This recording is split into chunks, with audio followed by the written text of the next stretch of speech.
আছো ভাই? ভালো আছি দিদি। তুমি আমার আগে একবার হেয়ার কাট করিয়েছিলে, ওই ভিডিও করিয়েছিলে, আমারটা খুব ভালো লেগেছে। আর একবার করবে তো? আবার ভিডিও করবো? আচ্ছা ঠিক আছে। কিরকম চুল কাটাবো?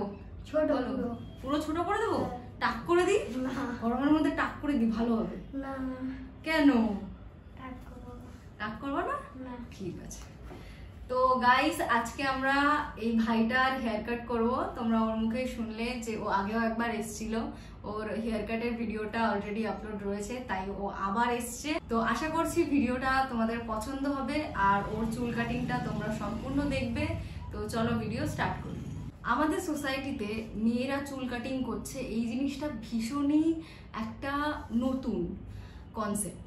আমি ইউটিউবে কিছু সংখ্যক মহিলাদেরই দেখেছি, 2 বা 3 এরকম 2-3 জনকেই দেখেছি যারা মেয়ে হয়ে ছেলেদের হেয়ার কাট করে। কিন্তু আমি একমাত্র মহিলা। আমি ভীষণ প্রাউড ফিল করি নিজের উপরে যে আমি একটা মহিলা হয়ে এত ছোট একটা সেলুন আমি চালাচ্ছি। এবং এই সেলুন যে আমি চালাচ্ছি এটা কিন্তু কোনো বড় শহরে বা সেরকম কোনো জায়গায় না, একদম একদম মাঝারি একটা জায়গায়, যেখানে লোকজন অত বেশি রিচ নয়, অত বেশি কিছু নয়। এবং এই জায়গাতে একটা মেয়ে হয়ে হেয়ার কাটিং সেলুন চালানো কিন্তু আমার জন্য ভীষণ টাফ হয়ে যাচ্ছে দিন দিন। কারণ সবাই ভাবে হয়তো মেয়েদের দেখে ছেলেরা আরো বেশি আসে সেলুনে, বাট একদমই নয়। যেহেতু এটা একটু গ্রাম সাইডের দিকে, একটুখানি ভিতরের দিকে, তার জন্য লোকজন লজ্জা পায় একটা মেয়ের কাছে হেয়ার কাটিং করানোর জন্য। সত্যি লজ্জা পায়। ম্যাক্সিমাম লোক আসে, এসে বলে যে জানো তো দিদি, আমি এসছি বলে আমার বন্ধুরা আমাকে টোন কাটে, যে কেন তুই ওই মেয়েটা সেলুনে গেছিস। এরকম অনেকে রয়েছে যে আমার সেলুনে আসতে ভয় পায় তারা, যে তাদের বন্ধুরা তাদের টোন কাটবে, ভুলভাল কথা বলবে যে তুই একটা ছেলে কি করে একটা মেয়ের কাছে চুল কাটিং করতে গেছিস। তো এরকম অনেক এক্সপিরিয়েন্স আমার হচ্ছে আস্তে আস্তে। বিগত 6 মাস ধরে আমি এই সেলুনটা চালাচ্ছি। দেখতে পাচ্ছ ওই ভাইটা একবার হেয়ার কাটিং করে গেছে, ও আবার এসছে। আমি এই জিনিসটাতে আমি ভীষণ খুশি হই, যারা একবার কাজ করিয়ে আবার আসে তারা সত্যি সত্যি ভালো রেসপন্স দেয়। তো এর জন্য আমি ভীষণই হ্যাপি রয়েছি। আর তোমাদের আমি এইটুকুই বলতে চাই যে ছেলে হোক বা মেয়ে হোক, কোনো কাজের কোনো বাধা নেই। তোমরা যা খুশি করতে পারো, তোমরা যে কোনো প্রফেশনে যেতে পারো। আমি পড়াশোনা করেছি, আমি গ্র্যাজুয়েট, তার সত্ত্বেও আমি এরকম একটা সেলুন চালাচ্ছি। সত্যি নিজেরও ভাবতে অবাক লাগে। হয়তো 8-5 বছর আগে হয়তো আমি এই জিনিসটা ভাবতেই পারতাম না যে আমি পড়াশোনা করে একটা সেলুন চালাবো, ছেলেদের হেয়ার কাট করবো। বাট হ্যাঁ, এখন জিনিসটা না একদম চেঞ্জ হয়ে গেছে। এখন মাইন্ডে রয়েছে যে না, করা যায়, কেন করতে পারবো না, করা অবশ্যই যায়। এবং তোমাদের সাথে ভিডিও শেয়ার করার একটাই কারণ যে তোমরাও বোঝো, তোমরাও জানো যে সবসময় চাকরি করে বেড়ালে হবে না। নিজে যদি কিছু করতে চাও, নিজে যদি কিছু পছন্দ হয়, নিজের একটা কেরিয়ার তৈরি করতে গেলে নিজেকেই চেষ্টা করতে হবে, সে তুমি যে ফিল্ডে করো।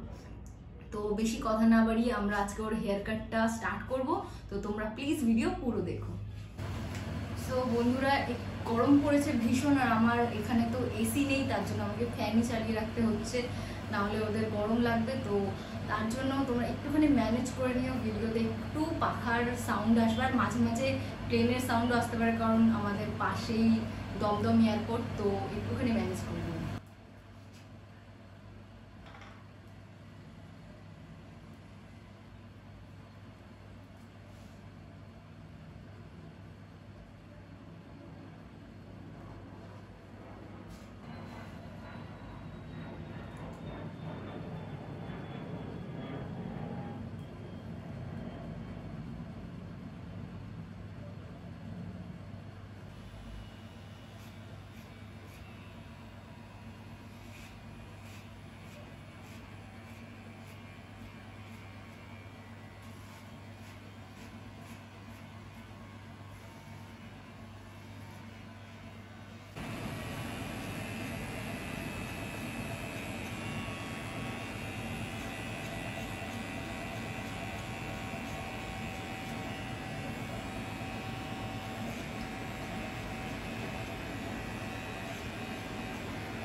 তো তোমরা দেখতে পাচ্ছ ওর হেয়ার কাটিং পুরো কমপ্লিট হয়ে গেছে। সাইডটা দেখো, এখান থেকে আমরা হালকা ছোট করেছি এই সাইডটা। ওর চুল একদমই ছোট ছোটই ছিল, এরকমই কেটে নিয়েছিলাম, একটু বড় হওয়ার পরে আবার সেম হয়ে যাবে। ওর মুখে হেয়ার কাটিংটা খুব ভালো লাগে, তো তার জন্য বেশি চেঞ্জ করিনি, এরকমই রেখেছি। সো আজকের ভিডিও এই অবধি। যদি তোমাদের ভালো লেগে থাকে প্লিজ ভিডিওকে লাইক করে দিও আর চ্যানেল সাবস্ক্রাইব করে দিও। Bye bye.